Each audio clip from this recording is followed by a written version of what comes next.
So take it away. Tanya, thank you. Good morning, everyone. I am so thrilled and so honored to be back here at the place that I consider home. I'm going to start by thanking everyone who's been responsible for organizing and making this entire thing run, starting with you, Tanya. I'm gonna get into trouble because when you start naming people, you leave somebody out, but my friend and longtime classmate and colleague, Judge Karen Wells Roby, who's sitting right there.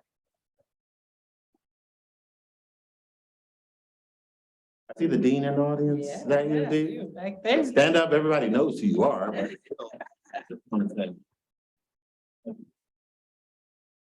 So I am in amazing company here, and so I'm going to ask each of the members of this panel to give an introduction of themselves, and then I will go last and do a very, that's crazy that I would go last because that's probably risky with the extraordinary people on this panel, including the goddess right here. But we'll start with Tiffany. Good morning, everybody. My name is Tiffany Davis. I'm a graduate of the class of 2005. And I have a lot of experience with diversity, equity, inclusion, and belonging initiatives. For about 10 years, I led those efforts at a defense firm, Lisco and Lewis, where I was a shareholder until very recently, when I switched hats and have become now a plaintiff's lawyer within the past 6 months. But my work in the space has continued. While I was still at Lisco, myself and some other chief diversity officers and diversity professionals from local firms started an organization that you can read about in the latest edition of City Business, Diversity in the Workplace. So we're still doing our thing, growing, and hopefully you'll hear more about that. And on the plaintiff side, I've come to learn a lot more that I'll be happy to share about diversity initiatives on, that side of the aisle, especially in the space of mass torts. So I'm happy to be here and see you. Thanks for allowing me to join the panel. Thank you. Tiffany's an extraordinary lawyer. I've worked with a number of the Lisco lawyers on some work. We were representing co-defendants. She informed me this morning she's gone over to the dark side, but they are fortunate to have her. Thank you. The goddess. Oh, my goodness. And recent award winner. Let's give her some love on that. Oh, and thank you, everybody, for being here and getting up, because I know a lot of you all were out late like we were. And so, getting up and being here at 10:30 in the morning, we really appreciate it. I am Michelle Wimes, and I'm the Chief Equity and Inclusion Officer at Children's Mercy Hospital. And I'm about 2.5 years into that journey. Prior to that, I spent about 12 years doing diversity, equity, and inclusion work. So I've practiced law for 14 years, and then I've been on the diversity side now. This year will make 15 years. So almost, longer doing diversity work than practicing law. And, when I did DEI work, it was for two AmLaw 100 firms. Shook, Hardy and Bacon was the first firm that I did that work for. Yes, Lily and I. And I did that work for about 3.5 years, and it was it had 9 offices, 2 international offices, and then was there, like I said, 3.5 years, and was recruited to come to Ogletree. And Ogletree, had at that time 45 offices and like 5 offices internationally. Fast forward 9 years later when I left, and they had 53 offices nationally and 8 offices internationally. And I was in charge of global diversity efforts for all of those offices. So it was just quite an incredible task. And I literally built that department, both diversity and professional development, from the ground up. They initially wanted to hire me to do diversity. And I said, wait a minute, do you have anybody doing professional development? And they were like, no. And I said, well, you can't do diversity if you don't do professional development as well, because diversity is intricately tied into the talent management system. So if you're not doing leadership development and coaching and mentoring and all of that with diversity, what are you doing?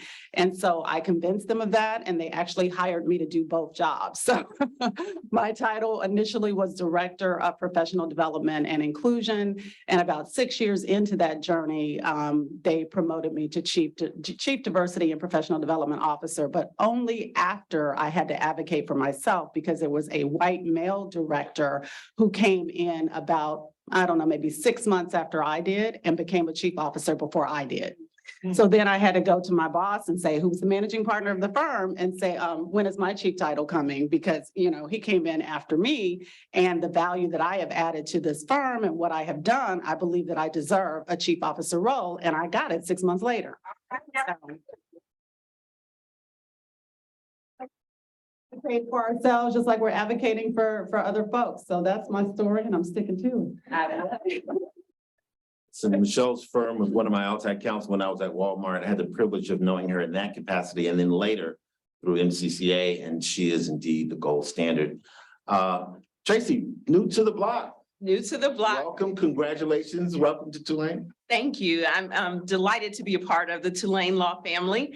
I'm Tracy Ransom, the new Assistant Dean for EDI here at the law school, a newly created role under Dean Meyer's leadership. I am thrilled to be with you all. I'll tell you that I began my career as a baby lawyer at Porter Wright in Columbus, Ohio, first as an associate and then later as the first Black woman to become partner at the firm.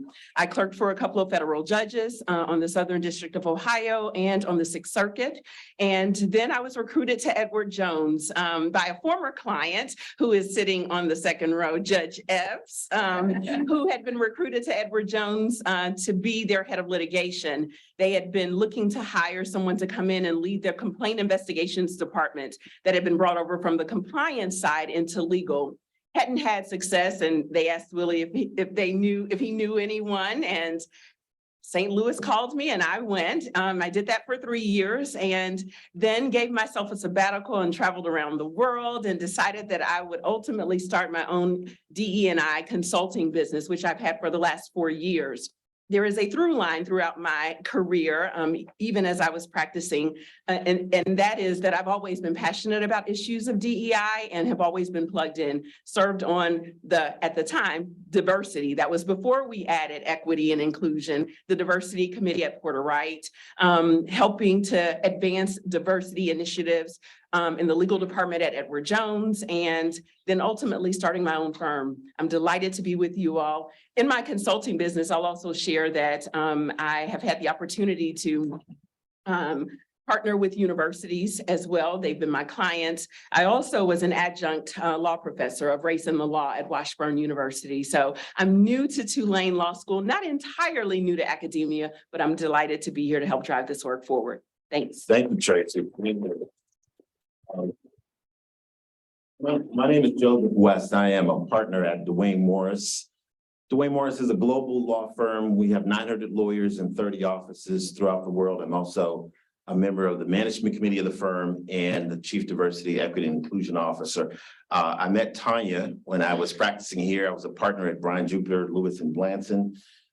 She and now Judge Stephen Jupiter were both law clerks at the firm. They met, fell in love, and the rest is history. So you might mess around and find a spouse when you come to Tulane.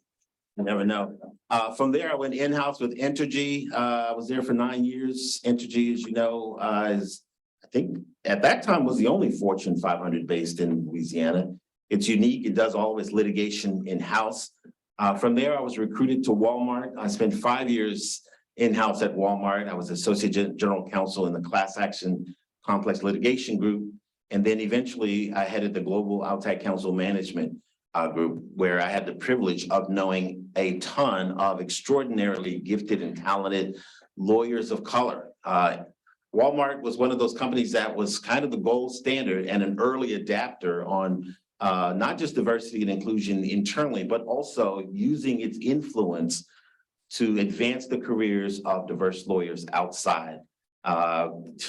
Judge Epps, who you heard, he and his wife, Misha Buford Epps, were lawyers of mine who had done work for me at their firm. Of course, Misha was the relationship partner, so she was Willie's boss at that time. And Willie's like, it's still my boss.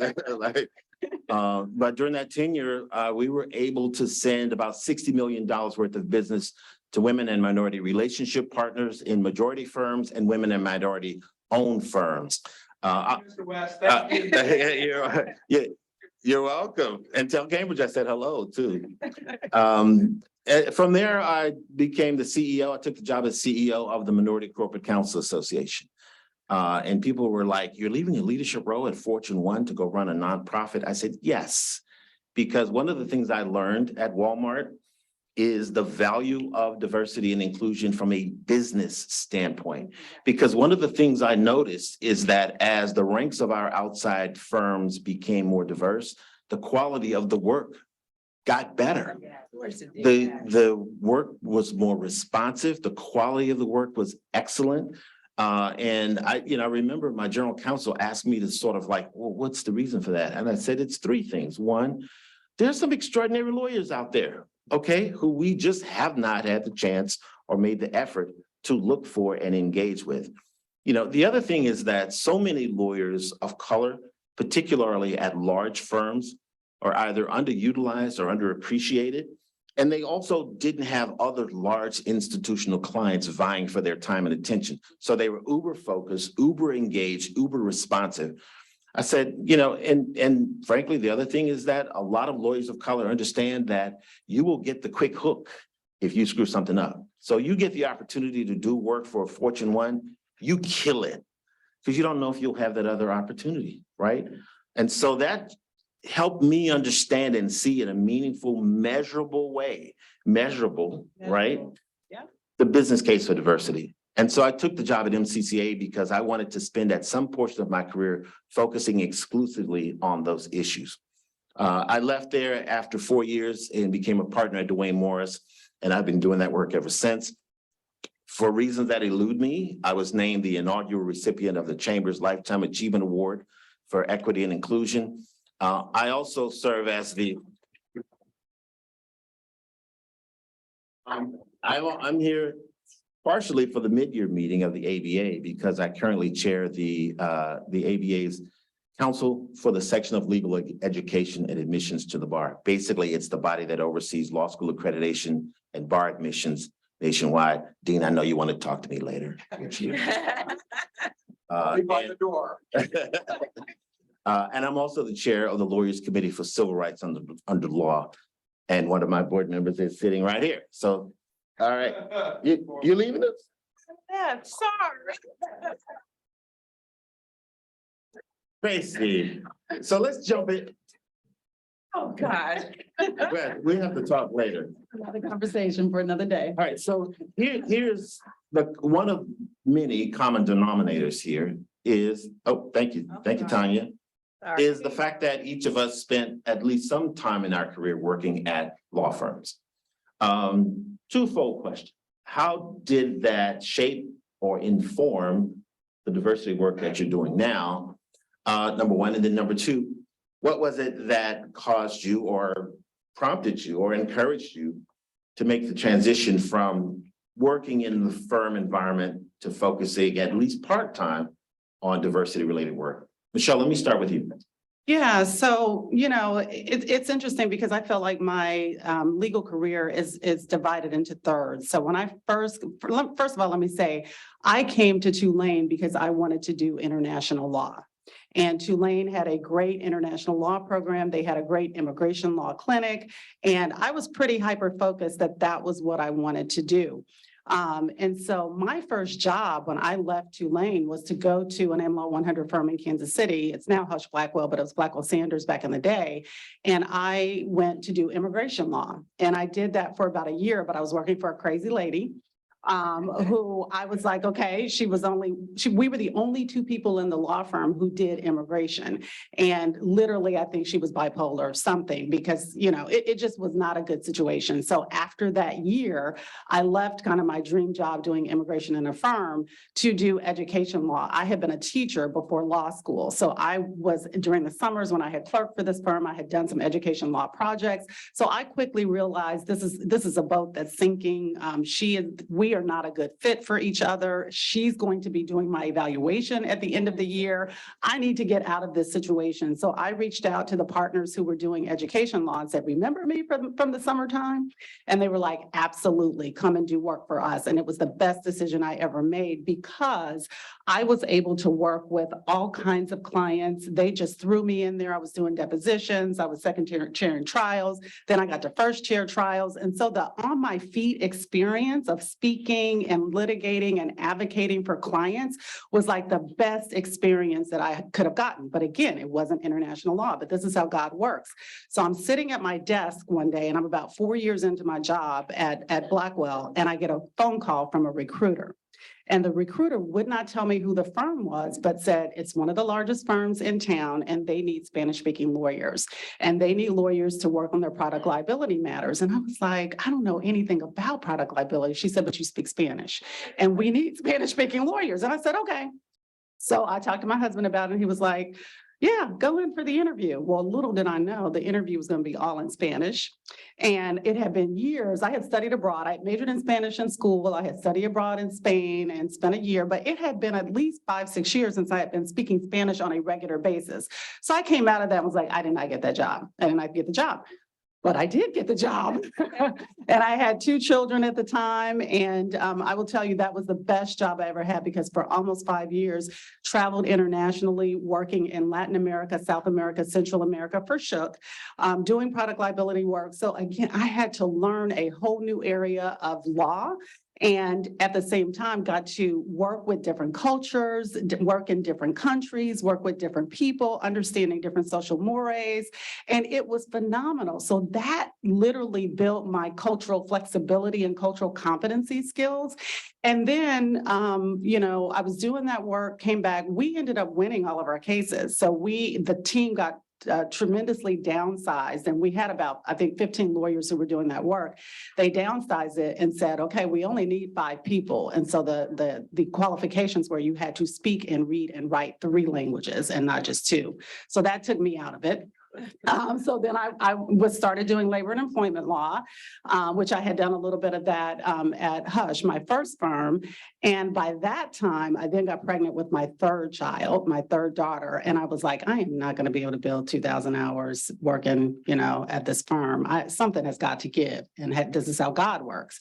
I got a phone call from a lady that I had worked with at my first firm at Blackwell. And she said, I'm at another firm now, and I need somebody to come in who knows education law and could just come in and hit the ground running. Can you help me out? She said, and I don't care if you want to come in as a partner, of counsel, whatever. So I went to that firm as the firm's first reduced hours partner.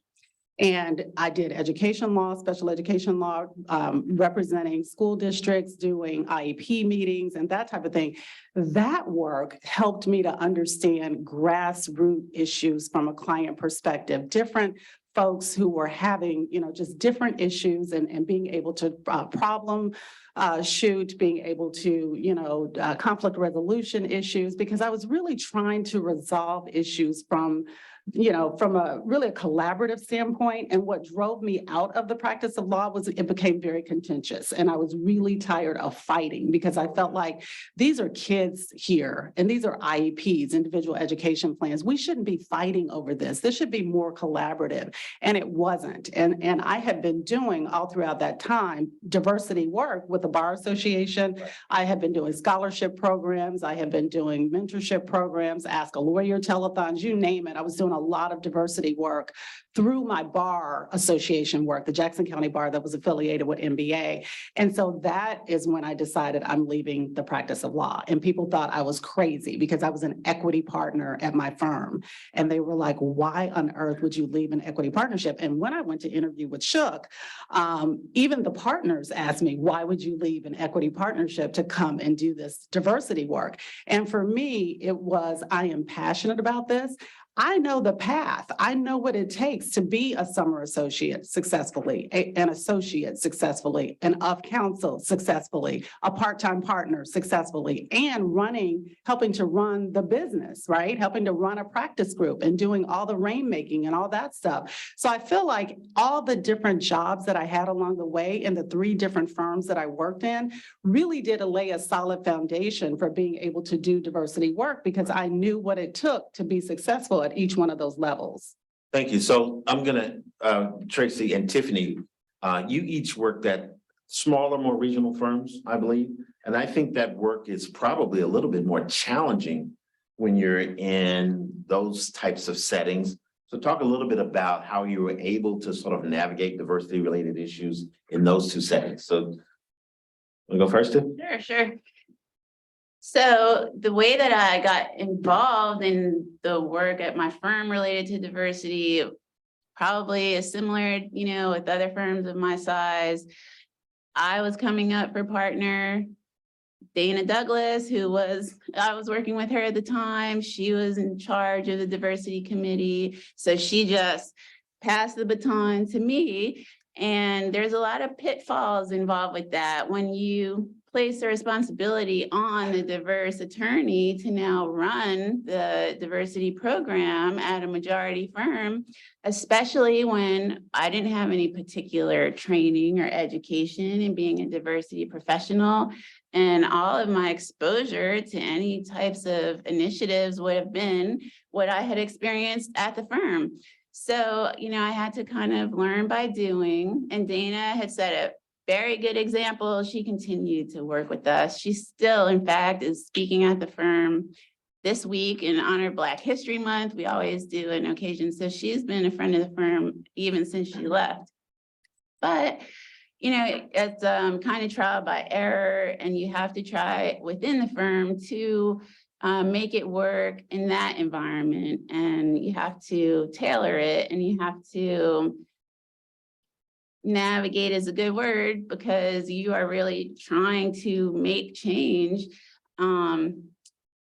And you often don't have a lot of support. They say that, being the chief diversity officer is the second loneliest role in a firm because I guess the first one, the managing partner takes the cake for that one. But next comes you because you're really kind of going in a majority firm against the grain, it felt like oftentimes. And so I took it very seriously. I did educate myself as much as I could, attending programs, reading MCCA materials, and I had the firm join certain organizations where I could learn to do better. I grew in the role. I advocated for the title of Chief Diversity Officer myself after a while. And then I branched out and started connecting with other diversity professionals in the area so that we could share lessons learned and help, learn from each other and implement things that were working, learn from each other what wasn't working. So I tried to go outside of the firm with it because that myopic view of just, spinning your wheels in one location, kind of got a little tiring after a while, and I figured see what else is out there. And so hope that answered the question. It does, yes. Jason? So, is my mic on? I don't know. Are you all able to hear me? Yes, okay. So my progression was a little bit different. So I was not a chief diversity officer in a firm. I described my background, but always plugged into the DEI space. And it really was an outgrowth of that year off that I told y'all about. I traveled the world, I reflected. I knew when I left Edward Jones that I was looking for something more meaningful. I reflected on, is this how I want to spend the balance of my career? Or even if not the balance of my career, is this how I want to spend the next few years of my career? And I was clear that I didn't want to. So I said I'm resigning, and I gave myself that year. And over the course of that year, had a number of opportunities presented, including several chief diversity officer roles at law firms. And I'll have to tell you, the kind of the extra nudge was when I had an offer with a firm that said, hey, come be our chief diversity officer. But by the time I had interviewed and spoken with everyone, they said, and we want you to practice law. We want you to be a partner in our financial services litigation team and help us recruit work. You know, that's 2 roles, right? Are you paying me 2 salaries, 2 large salaries? Because those are 2 large jobs. And so for me, as I reflected on the fact that my time in the profession gave me a lot of insights coming up as a summer associate in the profession at a law firm, from baby associate to mid-career, where a lot of us tend to leave, to ultimately making partner. I just decided to do what I know works best, rather than trying to convince others. As a consultant then, I was able to choose my own clients. I'm able to choose my own clients to say, I've done some work with you. Yours seems real performative. We can talk about that a little bit more later, rather than the actual deep commitment that is needed to move this work forward. Or it's a nice thing to do because everyone's doing it. So when I was approached by a former client to say, hey, you know, we love the work that you're doing. Will you come do it for us on a full-time basis, like as an ongoing consultant with us? I turned it down because I knew they were not aligned with doing the work in the way that I know it needs to be done. And for too long in the profession, we've been focused on numbers, getting numbers in the door at the lower levels, rather than on building the inclusive culture that it takes to actually enable people to not just survive in those jobs, but thrive in their careers. And that requires dismantling barriers, some of which were erected to exclude. And we have to be honest about that.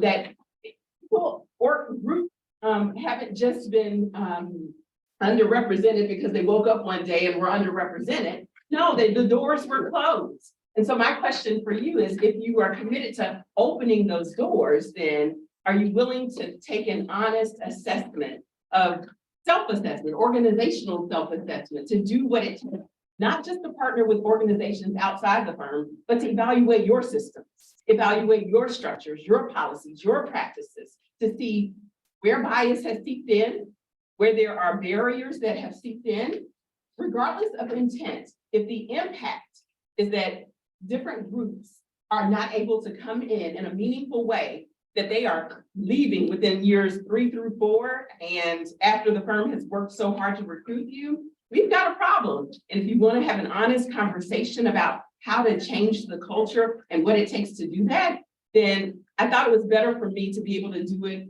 on the outside as a consultant, rather than as a chief diversity officer in the firms that I was in conversation with.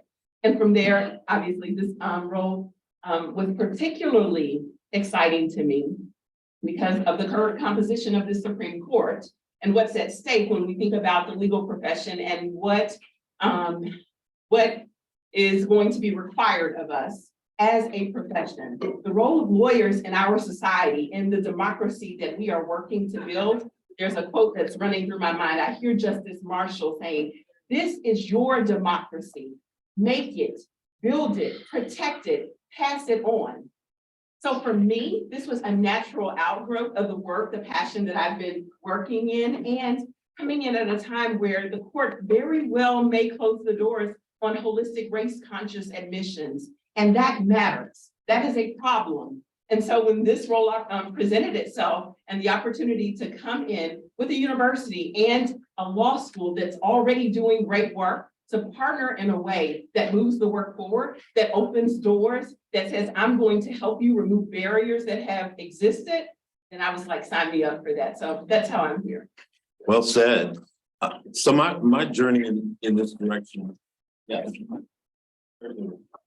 You see why she's here, right? And we're happy she's here. Absolutely. Yeah. My journey towards the diversity related work was purposeful, and it really was driven by 2 things. One, a desire to sort of allow and help the ecosystem have a greater understanding and appreciation and frankly fluency around issues of diversity, equity, and inclusion. The other thing, frankly, was I saw it as an opportunity to advance my career. And, you know, people kind of like, when you think about that, they go, hey, wait a minute. And let me tell you something. I tell this to young lawyers all the time, including lawyers at our firm. You may be employed at Duane Morris, but you work for You Inc. Right? When I was at Walmart in charge of the global outside counsel management function, I remember somebody said to me, Joe, I want you to put me on like a bet the company matter. And I said, dude, Walmart is Fortune 1. They make $1.5 billion a day. If you mess up a case, Walmart's gonna be okay. I might not be okay. I said, this ain't bet the company, this is bet the Joe, okay? So, and I say all that to say, you have to be self-interested, right? And so my decision to take the job at MCCA is because and this was 2011, I knew and had an understanding that issues around diversity were going to gain in some currency over the next decade or so. And I wanted to gain as much understanding, as much fluency, as much currency in that space as I could. And I also was going from reporting to one general counsel to reporting to 24 general counsels, because MCCA's board consists of 24 GCs of the largest companies in the world. And I remember when I was going through the interview rounds and Don Liu, who was now the GC at Target, he was a GC at Xerox. He was the chairman of the board and on the search committee. And he said, Joe, if you knock this out of the park, you can pretty much do whatever you want after that. He said, of course, if you screw it up, your name's gonna be mud. And so I signed a 3-year commitment. I had a number of goals. I wanted to expand the range of research reports that the organization was doing, but I also wanted to expand its reach within the law firm environment. At that time, MCCA's membership was just corporations. But I helped launch our firm affiliate network where we were able to engage with firms like Shook, for example, and further spread the word. I also created a training program where we did the first of its kind implicit bias training. Everybody's doing implicit bias training now, but we launched that because we took the research reports and we made them useful for the organizations that were members of ours. And that's when I was able to, when I decided to go to my firm, I was on the short list for a number of GC positions. But I came to my firm, and I want to expand the discussion out to talk about some useful solutions in the ecosystem around this space. Because our firm has always had an infrastructure in place that I found attractive. We have a chief diversity, equity, and inclusion officer position. I have a diversity manager who reports to me, Yumika Anderson Howard. She's right there. Wave your hand, Yumika. She's extraordinary. I have functions from around the firm who report to me, someone from finance, someone from recruiting, someone from mentoring, and a few other functions and marketing. There's a marketing professional specifically assigned to the diversity. I started a diversity consulting practice so that we could engage with our clients in a way that allowed us to not only sort of evangelize these issues, but monetize them as well. And I think that's been the most important sort of evolution of the diversity and inclusion journey, as people have come to understand and appreciate how important it is. I'm also co-chairing our ESG function within the firm, because ESG is the next iteration of these issues where diversity is kind of a connective thread that runs throughout. So I want us to talk a little bit about some meaningful, useful solutions in the diversity and inclusion space, because people talk about the progress that's been made or lack thereof. What are some of the things that we see that can work, that should work, and that we hope will work, that can be applied across the board? Who wants to go first? Give me some really crisp answers here. Well, I'll start. I'll start by saying that the tone at the top of any organization matters, but it's not just the tone at the top, but it's the leadership culture of the organization, a commitment to, as Joe has explained about his firm, to not take a siloed approach to DE&I, but to integrate it throughout every aspect of the organization. This is where we have failed within the profession, right? We focused on these numbers. We focused on, let's get people in the door. Well, what will they find when they get in the door is the question that I'm wondering about. Have you taken the time to think strategically and move the needle? I'll tell you this, I said it yesterday in my opening remarks. So often we have taken an approach to DE&I that it would not fly in a litigation, since I'm a litigator by training. So I'll tell you this. this idea of throwing a bunch of stuff at the wall and see what sticks and hoping that it works. But hope is not a strategy. It never has been, it never will be. It's not a business strategy for any other aspect of business or missional purpose in the DEI space either. And so the organizations that are doing this work well take a strategic approach.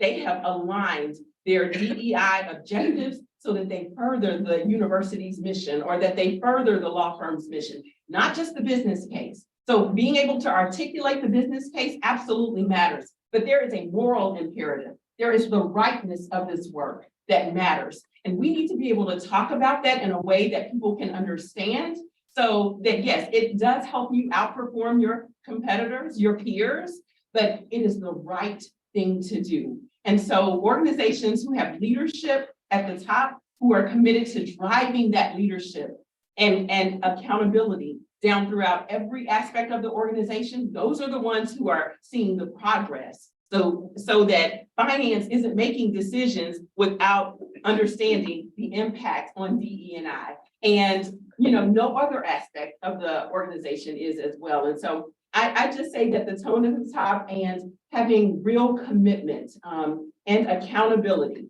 I know people balk at that, but I gotta tell you, if you are a leader in an organization, you can't lead without leading inclusively. You can't be a great leader without knowing how to build and leverage talent from all aspects of the world, different backgrounds, because you are missing out on perspectives. You are missing out on innovative ideas. And if you don't understand that as a leader, you shouldn't be leading.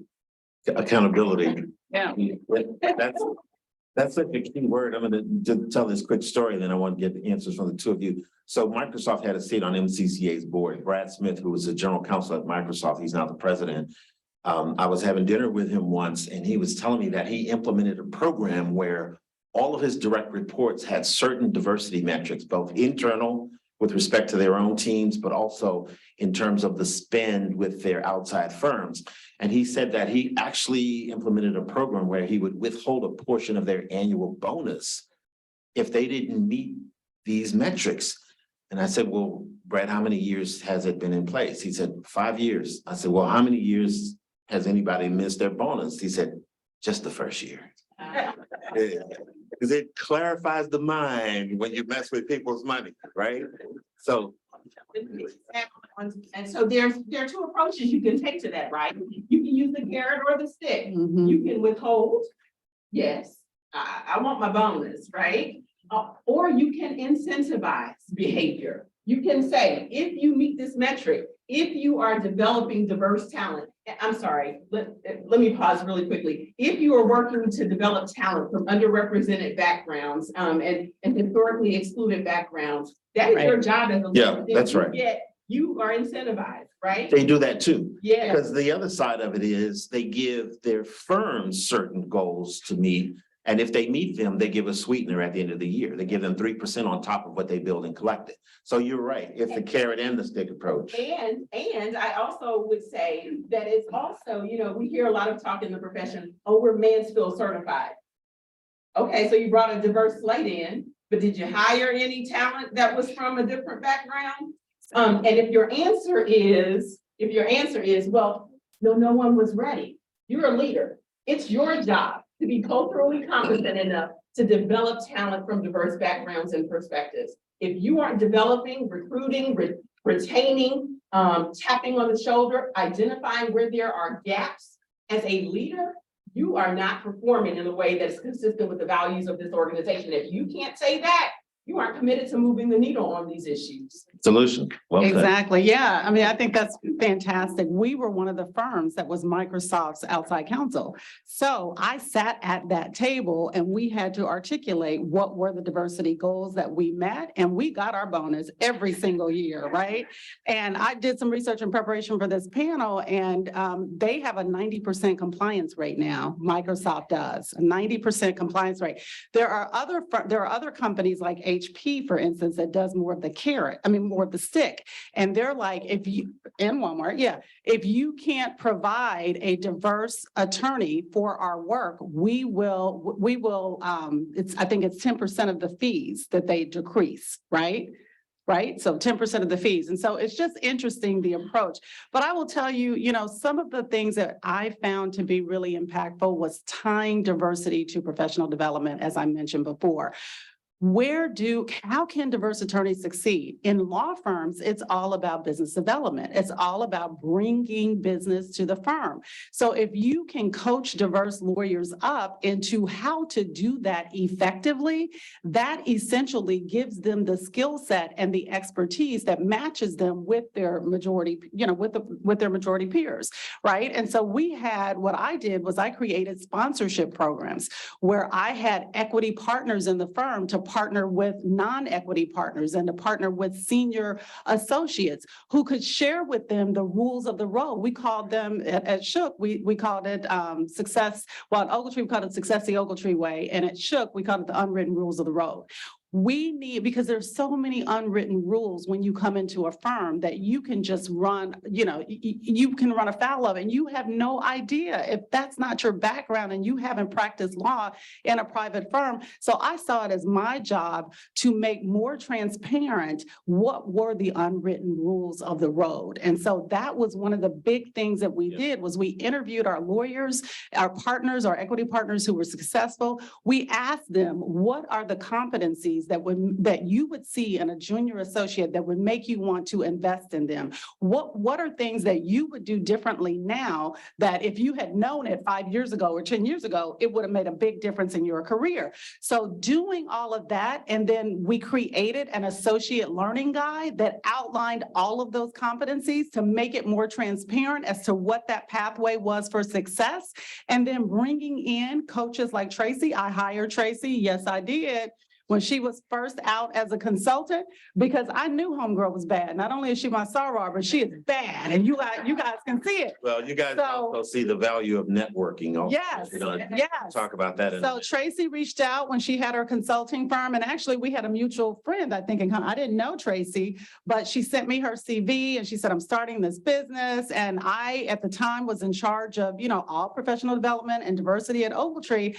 And I was like, we need business development programs. We need business development coaches for our young lawyers. And I need diverse folks who have done it well, who have been partners in law firm, who know how to rainmake, who know how to build this business. So I hired her to coach several of my associates. And guess what? Their business increased. And guess what? They were able to make partner, because that's what you do. You have to equip them with the skills to be successful within the environment that they're in. That's why I said you cannot separate professional development from diversity and inclusion. So any firm that is doing that as a silo is doing a disservice to their lawyers. You were one of the first chief diversity officers to also include professional development as part of your role. And I remember when that happened, how groundbreaking it was, and a lot of other firms have followed suit. That's right. Sure. So I would say that, it's one of the most valuable things we can do is to help each other and to organize and help each other.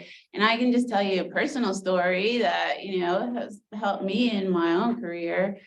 I'm a mediator and I sit on a panel at MAPS, and the Eastern District Court appointed me as one of the mediators under their streamlined settlement program. Thank you, Judge Roby, who I'm sure helped me with that as well. And then I got a call out of the blue at the office from Janelle Gray at the American Arbitration Association, where I had never applied to be an arbitrator, but she found my profile and called and invited me to join AAA, which of course I accepted. And she said it was because they're trying to increase the diversity on their panel. And so it's people who are making the effort to bring others in, and then we'll be in positions of power and decision-making that will be able to handpick people to help grow. Then we have the power to make the decisions ourselves. All of these are very, very important. I'll tell you a couple of quick things that both from my in-house role and in my current role now. At Walmart, one of the things we did, I mentioned how Walmart was kind of ahead of the curve on that. The general counsel who recruited me was a guy named Tom Morris. And I used to read about Tom's work and his position around diversity before I met him. And I thought, wow, I didn't know Walmart had a Black GC, because he was so progressive. And then when I met him, I was like, okay, he's not black. But but that shows you to your, to your point, when you have that tone at the top in leadership. And I remember we were at an outside council conference, just a huge, Walmart had 600 law firms globally, domestically that they used. All of the relationship partners were overwhelmingly white male. And he decided this isn't going to work. So he decided to fire all of the relationship partners and then send an edict to the firms asking them to submit a list of 5 candidates. At least one had to be a person of color and one had to be a woman. And the incumbent could reapply if, and so what we did was we went, it was about an 18-month process just based on the credentials of those candidates. And that's how we selected a far more diverse group of relationship partners. And that's how that shift of $60 million worth of business took place. And like I pointed out earlier, it resulted in a much better quality of work. But the other thing that I noticed, because I was over the outside council management function, and I would occasionally connect with and speak with the relationship partners we put in place. And a couple of times, some of the minority relationship partners, particularly African-Americans and especially African-American women, were saying that they were doing the work of the relationship partner, but they weren't receiving origination credit, right? And that just blew my mind. And I thought to myself, well, this doesn't make sense. And so I went and I had a monthly meeting with my GC, and I told him, he said, all right, you've identified the problem. What's your solution? I said, oh, I have a solution. I said, what we should do is require the firms to certify in writing once a year that the relationship partners we put in place are receiving origination credit. Awesome. And we will add a portability component that if in fact they end up leaving the firm, they take Walmart's work with them, right? And it's so interesting because the LA Daily Journal did like an article on it, and they found this picture of me looking like I was about to kill somebody, right? And the article, they quoted some anonymous partner at one of our firms who's like, Walmart's in, they're going too far, they're inserting themselves into firm business. And they asked me about that. I was like, they don't have to do our work. Right. We're the client, right? And so a lot of other companies have adopted that. They've understood that you're doing our work. Yes. And we can decide who does our work or not. Yeah. And that actually resulted in a lot of people. The other thing I did was I required the firms to select sort of a secondary relationship partner who had to be somebody more junior, almost like a farm system for diverse lawyers. A junior partner or senior associate who could be trained in the business. We'd have them come to Bentonville. They would actually learn the business. Because listen, because if you do work for business related clients, you have to learn the business. And that's critical. Let me just show you real quick at the firm, one thing and then I'll turn it over to you, Tracy. When I came to our firm and I was interviewing, they brought me in as a partner and they wanted me to do chief diversity work. I said, there's a couple of things that I'm insisting upon. One, no adverse job action can be taken against any diverse lawyer without my sign off. Because what you see too often is somebody who is minority and somebody who's not. Everybody makes mistakes. That's how you learn. That's how you grow. You have to be mentored through it. But far too often we get the quick hook. People will call you up and be like, oh, no, so I'm not sending them any work anymore because of X. And it might not even be a legitimate mistake, right? That bias at work has been the death knell for so many people's careers. And now I said, absolutely no adverse job action whatsoever can be taken against any diverse lawyer in the firm unless I sign off on it. And that cut our attrition in half. When I got to the firm, our percentage of diverse lawyers was 11% overall, 15% diverse associates. Last year, we ended the year with 18% and 22% in those two categories. And it's almost entirely due to the fact that and there are people who other partners would come to me and say, we don't want to work with so-and-so anymore. I said, yeah, well, let's work through it, okay? Let's give her or him another opportunity, who are now partners at the firm and are killing it, right? And let me just add, I have a very similar experience because when you partner professional development and diversity, they got to come through you as the professional development person before they can get rid of somebody as well. So then that allowed me to have so many opportunities to coach diverse associates up and to coach diverse partners and not just for them to be dismissed and then just, okay, they're going to die on the vine, because that's what would typically happen. They would just stop giving them work and they would just not have enough work to fill the billable hour requirement. And then next thing you know, they're leaving the firm. Right? That's right. So you make people accountable to what is happening with particular attorneys, diverse attorneys That's right. particularly. And the other So thing we that's did so was very we went to a blind rotating assignment system because there was a lot of affinity bias at work with the assignment of work. You had people who were partners who had significant books of business, who were basically giving business to or giving opportunities to the people who looked like them, right?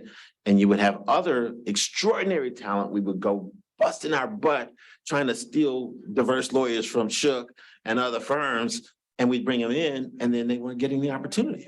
And they would just wither and die on the vine, right? And so we piloted it with our trial group, which is the largest group in the group where you get the most opportunities. It's a blind rotating assignment system. The partners who have work are now evaluated, and a portion of their bonus is withheld if they don't make sure that all of the associates in their group get work on a blind rotating assignment system. And again, that's contributed to our retention, our advancement opportunities, and it's even a selling point. And Yumika and I also interview every diverse candidate coming into the firm. It's very time consuming, but I do it and we do it anyway for that very reason, because we want people to understand what we're doing, and it becomes really an attractive sort of magnet to diverse talent to the firm. Tracy. I wanted to comment really quickly, but I'll start here with this last thing that you said, because it's such an important point, the work that they are driving forward at Duane Morris in the way that Joe and Yumika are driving it forward. And in this profession, we're just going to speak candidly here, because I speak candidly. We're going to speak candidly. There is a myth of meritocracy. There is a myth of meritocracy. I'm sorry, MCCA did a study called the Myth of Meritocracy. And it was the red book and we used it. And I use it. All the And time. we have to disabuse ourselves of this notion that the people who are successful have gotten there on their own, and that those who have made a mistake deserve to be fired, right?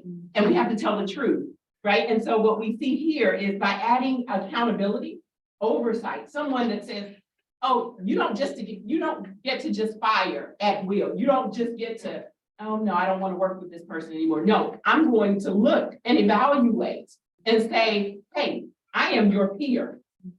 As a leader, I'm going to hold myself accountable to checking myself for bias. And I'm also going to interrupt bias in other leaders when I see it. If it reeks of bias, we need to have a further conversation, right? Because, and I'm not saying this in an obnoxious way, but in an honest way, because as James Baldwin said, nothing can be changed until it is faced, right? That's right. You gotta tell the truth about what's happening and how work gets assigned. But I also wanted to, the point I didn't want to miss earlier is that what I love about what you all did at Walmart, I guess, is what you were saying, Joe, where you re-invited everybody to apply. Implicit in that is an acknowledgement that historically, women, people of color, LGBTQ plus people have been excluded from places. So who does that leave with the books of business people? It leaves white men, you know? And so if we are trying to change the trajectory, it's not saying that you don't get to apply, but let's open the playing field. Let's level the playing field. Let's remove the barriers that historically have gotten books of business passed down from one white man to another white man, because that's all that was there at first, right? So nobody's saying we're blaming, but we are saying, here's where we're going, and we'd like you to come along with us. And if you don't like it, you don't have to be our client. You don't, that's right. So I want us to talk a little bit about that pendulum swing that we see in a few quarters. I'm talking to you, DeSantis. Also, was that my outdoor voice? Did I say that? I'm sorry. But before we do that, I'm gonna point you to a few resources, right? You mentioned the myth of meritocracy. There's a wealth of research material on MCC's website. The Paulette Brown, when she became the first African-American female president of the ABA in its 140-something year history, she realized that the tenure of the ABA president is marked by people creating all these boards and commissions and then they just evaporate. And she wanted something sustainable, Willie, am I right? So Paulette pulled together sort of like the, Marvel Cinematic Universe of superhero diversity experts. And then she added me to work on the diversity, ABA Diversity 360 Commission. We spent a whole year coming up with a number of deliverables that ran the gamut from implicit bias training tools, best practices for law firms, best practices for corporations. So if you just go to ABA Diversity 360, there's a model diversity survey, all kinds of stuff, ABA Diversity 360, you'll see the work that was created. There's also the bias interrupters study that MCCA did in conjunction with the ABA that has a lot of useful tools also. All right, so after George Floyd, yes. The Institute for Inclusion in Legal Profession, Absolutely. IILP. There's a lot IILP. of Resources as well. Sandra Yamonte, who runs that, is amazing. I've had her come and speak at our firm. She's absolutely fantastic. All right, so after George Floyd was killed, everybody and their mama wanted to learn all there was to learn about Black history, Black people, Black books, Black, everything. But now what you see is there's almost this movement underway to pretend that Black people don't exist anymore, right? And some of it is sort of certainly seeping out there into legislation in various states. You mentioned the Supreme Court. So what does the future of diversity, equity, and inclusion and diversity and equity inclusion work look like in light of this onslaught and this pendulum swing? So what are your thoughts about that? Yeah, I think, when you think about Sherilyn Ifill and you think about the comments that she made yesterday, we have got to be deliberate, people. We have got to be out there impacting in whatever sphere of influence that we have, whether we are in the education sector, whether we are in law, whether we are in politics, whatever it is, we have got to be intentional because there is a retrenchment that is happening. And it is quite obvious with all of these laws that are being proposed. We have two bills on the floor right now in the state of Missouri that are taking back, and I forget what, do no harm, two bills that are basically saying you cannot focus on race studies, just like, in Florida, and, no more anti-bias training and no more climate assessments or diversity audits. What? Yeah. Like that's the bedrock, that's the foundation of DEI work. No matter what organization I have gone into, I have done a diversity audit or a climate assessment or an engagement survey, because that lets me know the climate that I'm walking into and where are the strengths, where are the obstacles, and what do I need to work on with my team of folks and with the middle level managers to make it a more hospitable environment for underrepresented folks. So if those kinds of things go away, it's the death knell for diversity and inclusion work, right? So I think we just have to be very, very intentional and mindful about what is happening and continue to do the work, continue to advocate for the work, because otherwise it's the death knell. Yeah, that's right. Tiffany, let me get your thoughts on this. Same, I say keep your foot on the gas, redouble your efforts, make sure that it stays part of the discussion. No matter what else is going on, people have short attention spans. They want to focus on the next new thing and, they budget towards it. But if you have any say, even if you are not in a position of authority with respect to diversity, if you're in your space, you can still let the people that you work with know, this is important to me and I need you to keep investing in this. And just make sure, to keep them accountable and redouble your efforts and shore up when you think that, you might be facing cutbacks or loss of interest. So let me ask you this while I have you. Since you've made the transition recently from the defense side to the plaintiff side, do you think that the focus will be any different or that it should be any different when you're doing plaintiffs related work as opposed to defense work? What I have experienced so far in my 6 months of being on the plaintiff side, there's a lot of efforts in trying to diversify leadership in multi-district litigation, plaintiff steering committees and whatnot. And so there's been a recent effort to really organize in that respect, because oftentimes it's communities of color who are disproportionately affected by mass torts.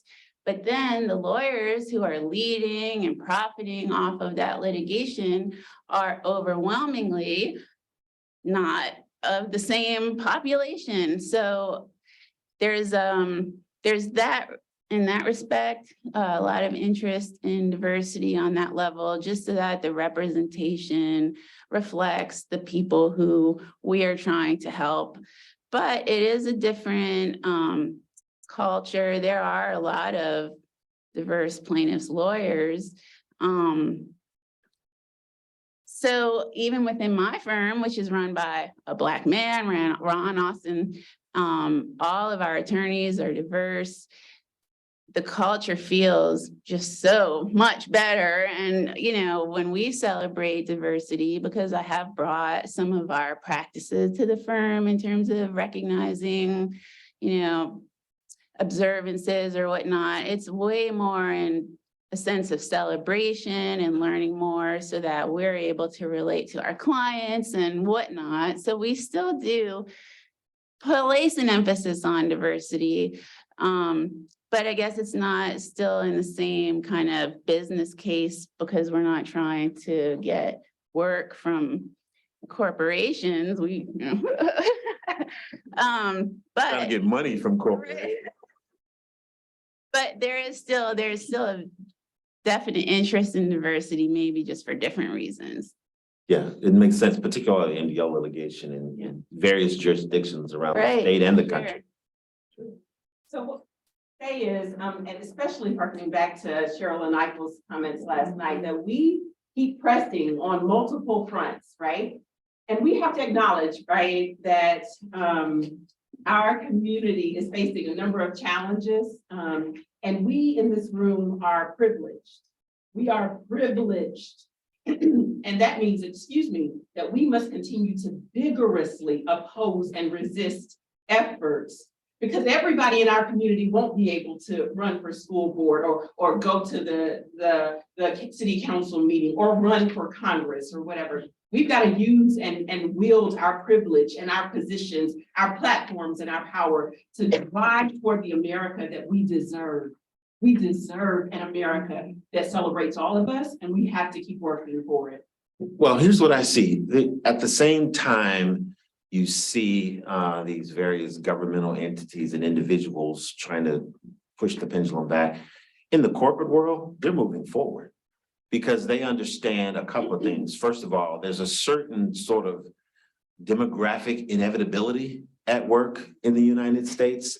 The country is becoming more diverse. Every census report that you see, and for the first time ever, the most recent census report had the white population actually being reduced. It's been slowing in its growth up to now, but this is the first time it's been reduced. Some of that has been COVID and, folks not wanting to get vaccinated. But there's, I'm just making it plain.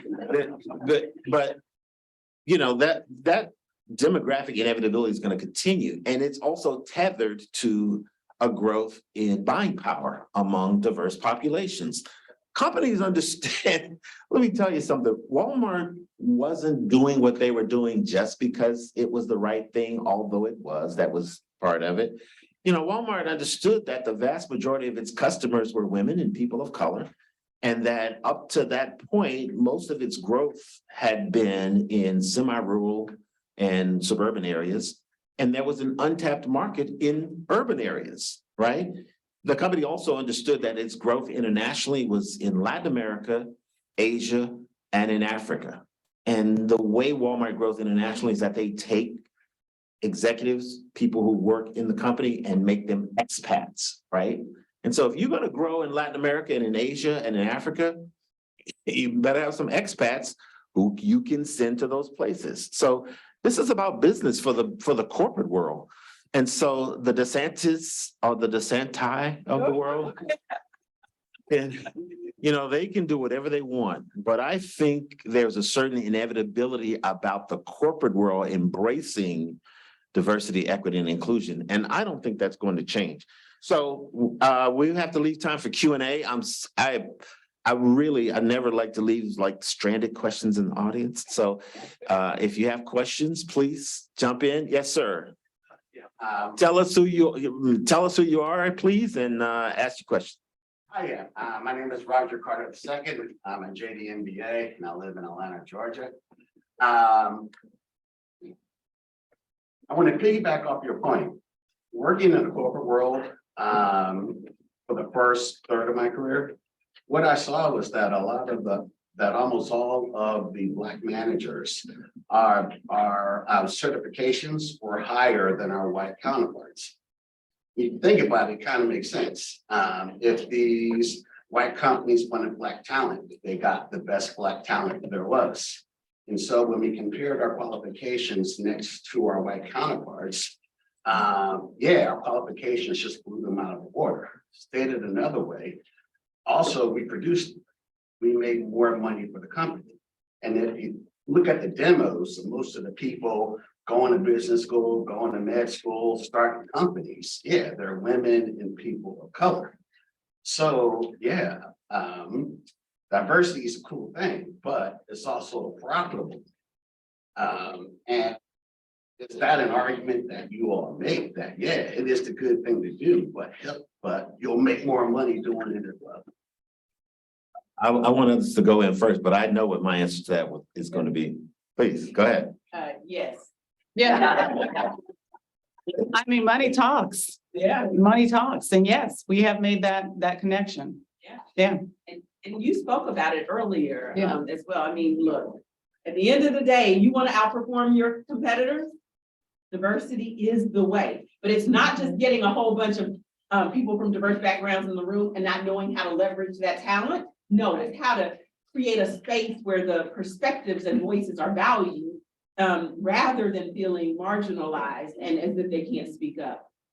So the myth of meritocracy study that we talked about, I'm not going to go into the weeds on the study, but one of the things it showed is that you're far more likely, if you are an equity partner at a large firm, to have accomplished more credential-wise than your white male peers. In other words, the price of admission tends to be higher if you're a person of color than if not, right? And so people think somehow there's still this notion that diversity and discussions around diversity and equity are about lowering standards. It's actually about leveling the playing field.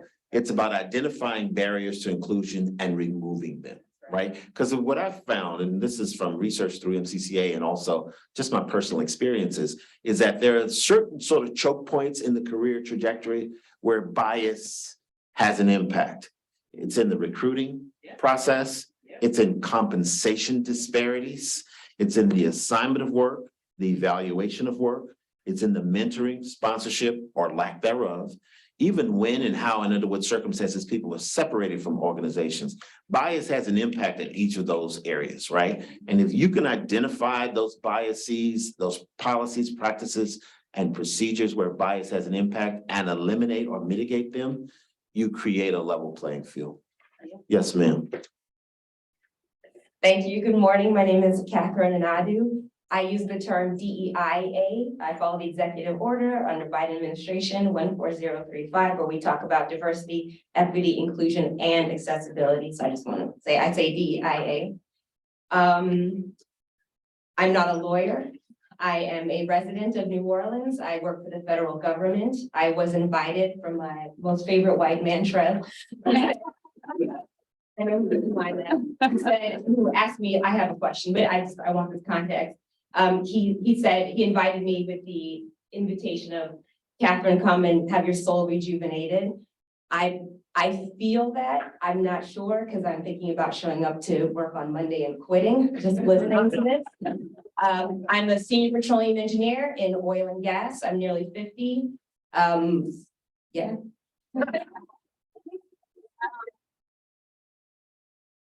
I'm going on 30 years of being a unicorn, being a Black female senior petroleum engineer has been very, very lonely.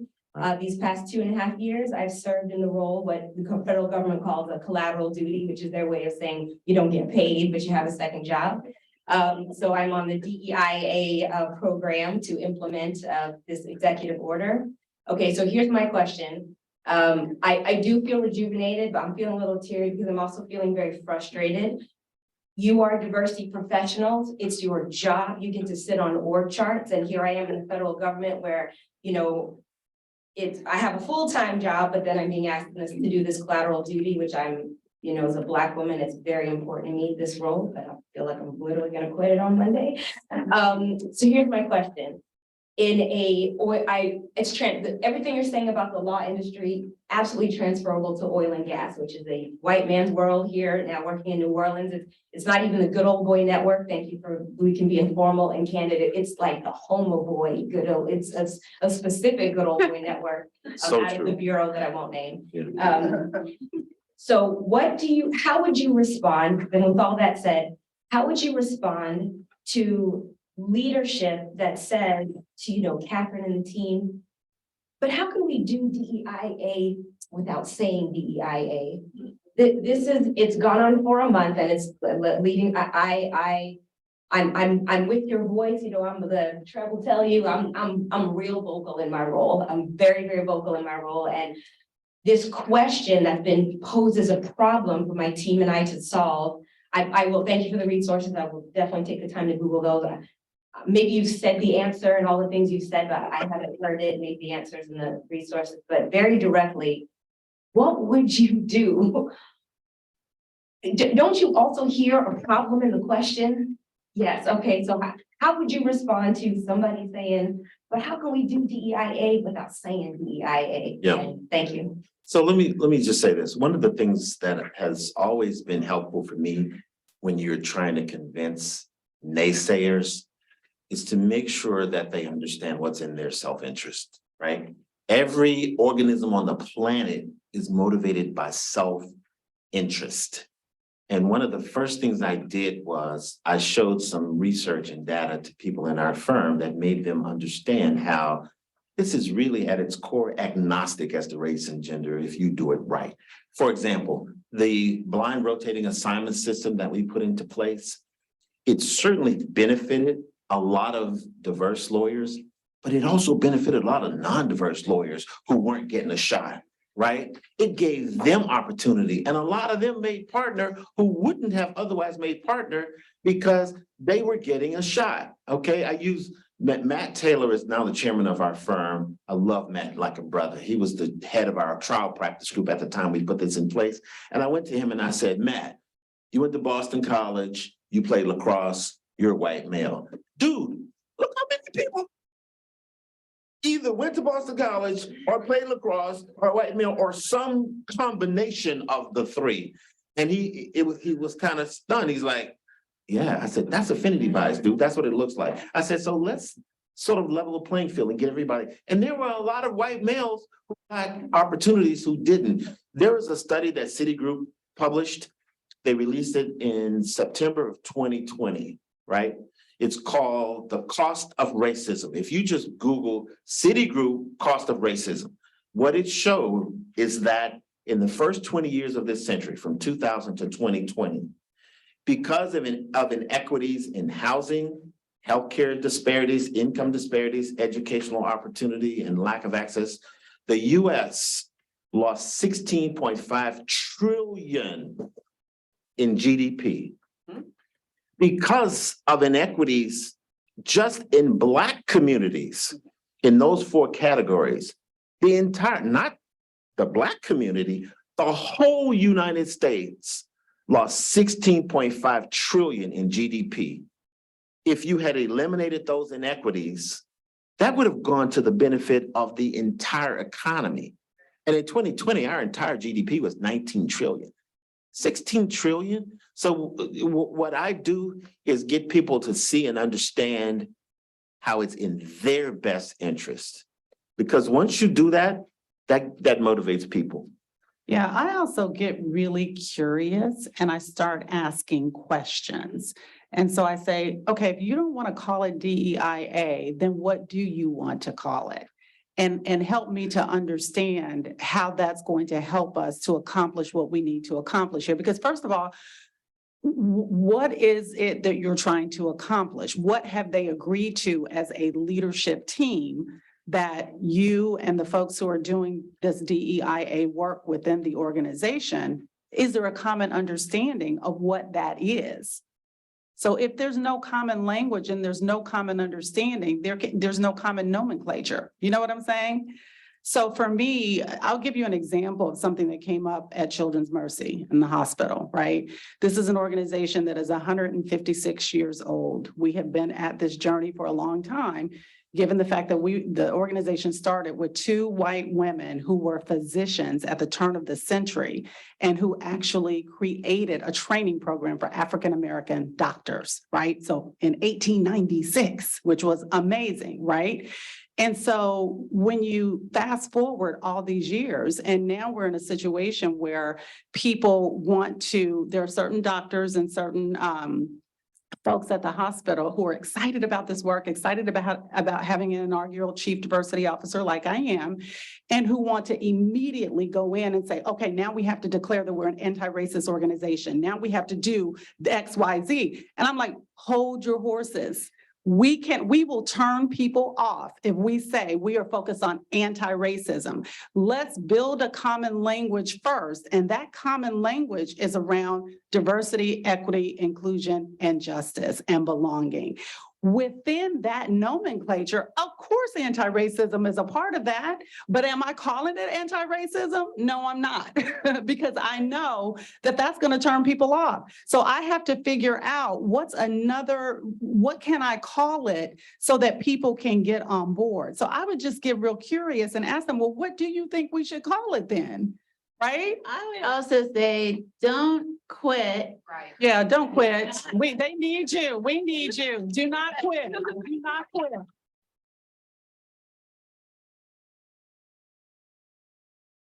Question, don't just say what you want to call it, ask why don't you want to call Why it don't what you the wanna call it name that? is, if that's the name, and then you can just politely decline. No, I'm not gonna not call it this. This is what I'm doing. And if it's just one person who has some hesitancy about it, you can't let them stop you. You might have to educate them. You might have to go through them. You might have to go around them, but don't stop. Don't stop. And I will, Agree. I will add, I love help me understand. I use it a lot. Help me understand. We understand. Curiosity is a gift, y'all. should- Yes. It really is. Get real curious. Mostly don't Because listen. they tell themselves, like, what is the true motivation? What is truly happening underneath all this? Because then that gives you the ability to be able to frame and navigate around that. Well, let me just, I don't want to interrupt. I want to make time we have other questions, but let me just say this. You're extraordinary and it's Yes. not. Yes.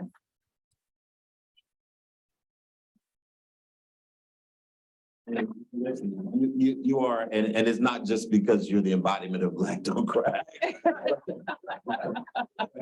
That you are. But it's also because you called yourself a unicorn and you are. You're in a very white male dominated profession and you're doing extraordinary work. And so when I say we, I mean the collective, we need you. Yes. So don't forget that. Other people with a couple of more questions, please. Tanya, are you giving us the hook? Okay, Red hat, but I just want to say, Ms. Catherine, about 2 rows back is our Dow representative, Jared Davis. I definitely want you to connect with him before you leave here. Okay, go ahead. And then we have Wait. Black lawyers on the move, Black lawyers on the move. Last question. Last question, but after this, you're all invited to, there is a clinic alumni luncheon of, I know many of you did the clinical work while you were here. There is like a small little lunch being served, nothing fancy, sandwiches, I think.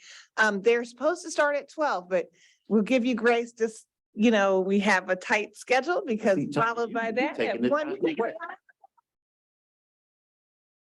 That 1 p.m. is the civil rights panel, so we'll still have time to dialogue, just All right. keeping us on schedule. Quick question, quick answer. So this is more of a comment, and I really appreciate the panel and the information you have provided from a private sector perspective.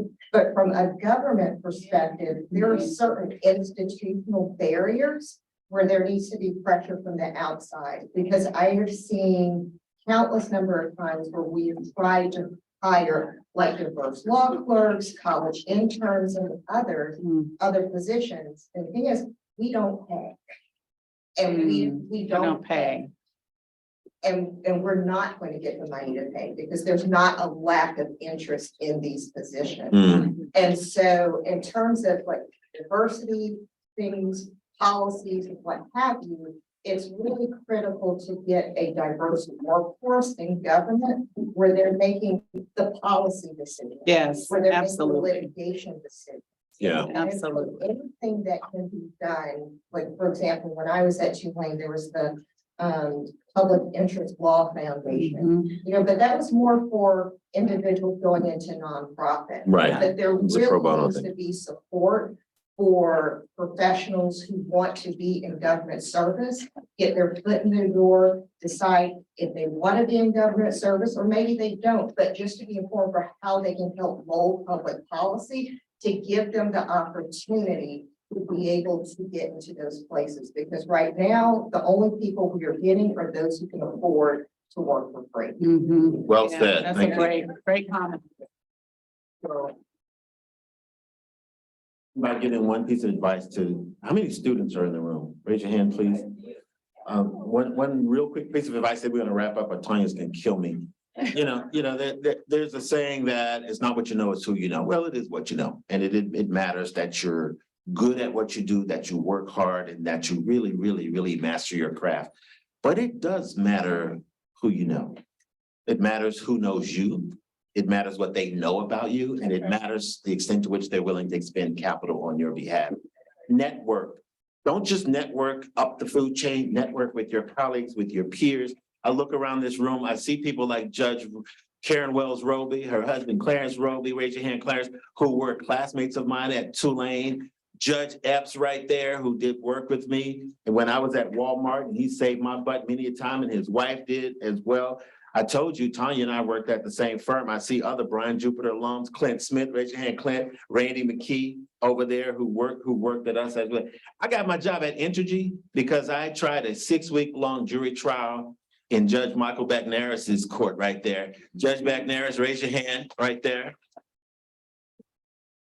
Let me tell you something. I just want to point out somebody who was one of my heroes as a young lawyer, Wayne Lee. Wayne, stand up, Wayne.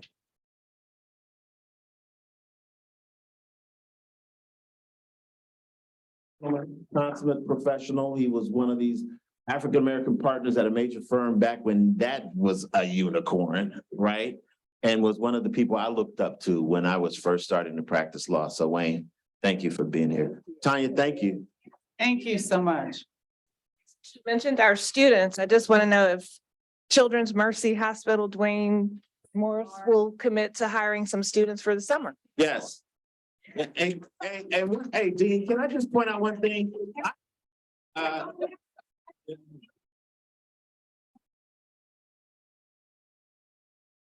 I just point out one thing? I met that young lady, Aisha Jones. Turn around, Aisha.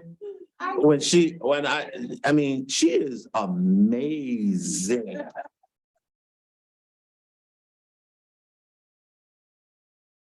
Thank you, panelists and Black Lawyers on the Move. There is a clinic luncheon.